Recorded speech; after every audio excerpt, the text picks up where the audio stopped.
रामकृष्णारी मंडळी व्हिडिओला सुरुवात करते. आज आहे ना, ह्यांनी संध्याकाळचा स्वयंपाक करत असताना त्यांनी आणल्यात हिरव्या मिरच्या आणि मी बनवले ते बाजरीची भाकरी. तर हिरव्या मिरच्या आणल्यानंतर त्यांची अशी इच्छा होती की ते मला म्हणले की मला मिरचा खायचा आहे, तर मिरचा पटकन बनव. तर स्वयंपाक झाला आहे, आता फक्त मिरचा बनवायचं राहिला आहे. तर मिरचा मी कसं बनवते आणि बाजरीच्या भाकरी आणि मिरचा कोणाकोणाला आवडतं ते कमेंट करून नक्की सांगा. मी इकडं मिरचा बनवायला घेते. आता इकडं हिरव्या मिरचीचा तुकडा इथं हे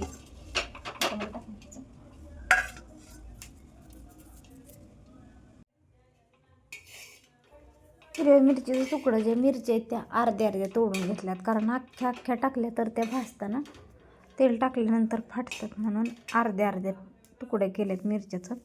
ह्या मिरच्या त्या कमी तिखटवाल्या आणल्या त्यांनी. त्या मिरच्या भाजायला टाकल्या आणि त्या कमी गॅसवर ठेवल्यात. तोपर्यंत मिरच्या भाजतात तोपर्यंत तिकडं लसूण सोलून घ्यायचा. लसूण जितका जास्त टाकल तितकं मिरचा चांगला लागतो. आता माझ्याकडे लसूण आहे, ते छोटे छोटे पाकळे आहेत, म्हणजे एकदम छोटे छोटे कांदे आहेत, गावानं आणलेले आहेत. तर ते असं एक एक पाकळी सोलायची म्हणलं तर, आणि त्यात माझ्या एका हाताचं नख मी काढलं आहे, त्याच्यामुळं ते काय सोलता येत नव्हतं, म्हणून मी ते सगळं घेतलं आणि चुरून असं हातावरती चोळून त्याचं ते टलफरं निघतात. मग असं पाकडल्यासारखं करायचं, पाकडून काढायचं. आता तुम्ही किचनवरचा पसारा इग्नोर करा, कारण आता मिरचा करतानाच जो पसारा झाला आहे, लसणाच्या पाकळ्या, कचरा आणि मिरचीची देठं वगैरे, तर असं पाकडून मी लसूण तो व्यवस्थितपणे नीट केला आणि त्याचं काय काय राहिलेलं असेल त्याचं नंतर काढलं. आता आम्ही मिरचीचं जे लसूण, कोथिंबीर आणि शेंगदाणे टाकून जे बनवतो त्याला आम्ही मिरचा म्हणतो. आता तुम्ही त्याला काय म्हणतात, म्हणजे मिरचा आणि ठेचा हे दोन शब्द मला माहिती आहेत. ह्याच्या व्यतिरिक्त काय म्हणतात ते तुमच्या भागात काय म्हणतात ते कमेंट करून मला सांगा. तर इकडं लसणाचे जे काय थोडं राहिलेलं ते काढून चांगलं पाकडून घेतलं का मग ते निघून जाते, म्हणून ते लसणाचं व्यवस्थित, कारण एक एक पाकळी सोलायची कधी सोलणार एवढा लसूण. मिरच्यात लसूण जास्त असेल तर चांगलं लागतं. तर मी तो लसूण सोलून घेतला आहे. आता मिरच्या चांगल्या हलवायच्या आणि चांगल्या अशा थोड्याशा खरपूस भाजू द्यायच्या, म्हणजे चांगल्या लागतात.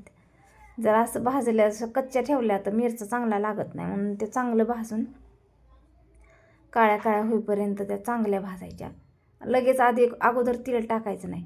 आता मी ज्यात भाकरी केल्यात त्याच तव्यात मी मिरचा करायला मिरच्या टाकल्यात, त्यामुळे तवा काळा आहे.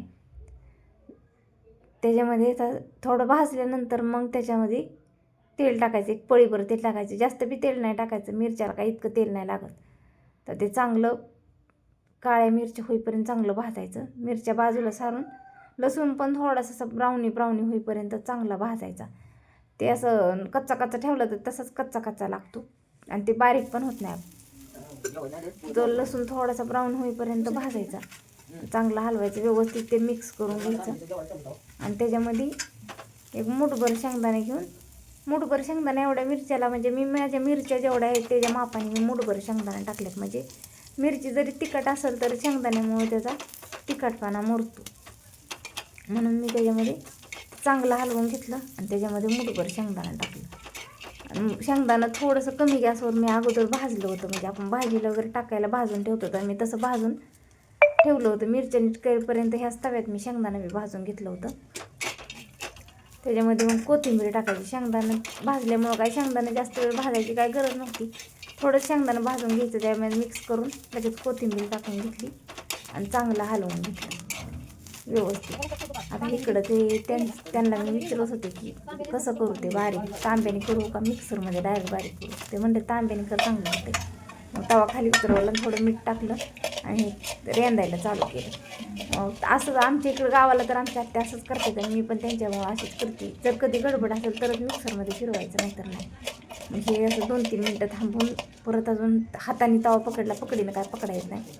असं चांगला मिरचा बारीक केला आणि इकडं जेवायला बाहेर गेले. चांगलं व्यवस्थित बारीक झाला. शेंगदाणं त्यात थोडं शेंगदाणं मोठं राहते ना, मिक्सरला गेलं का लय बारीक होतं, मग ते चांगलं लागत नाही, असं चिखलावाने होतं.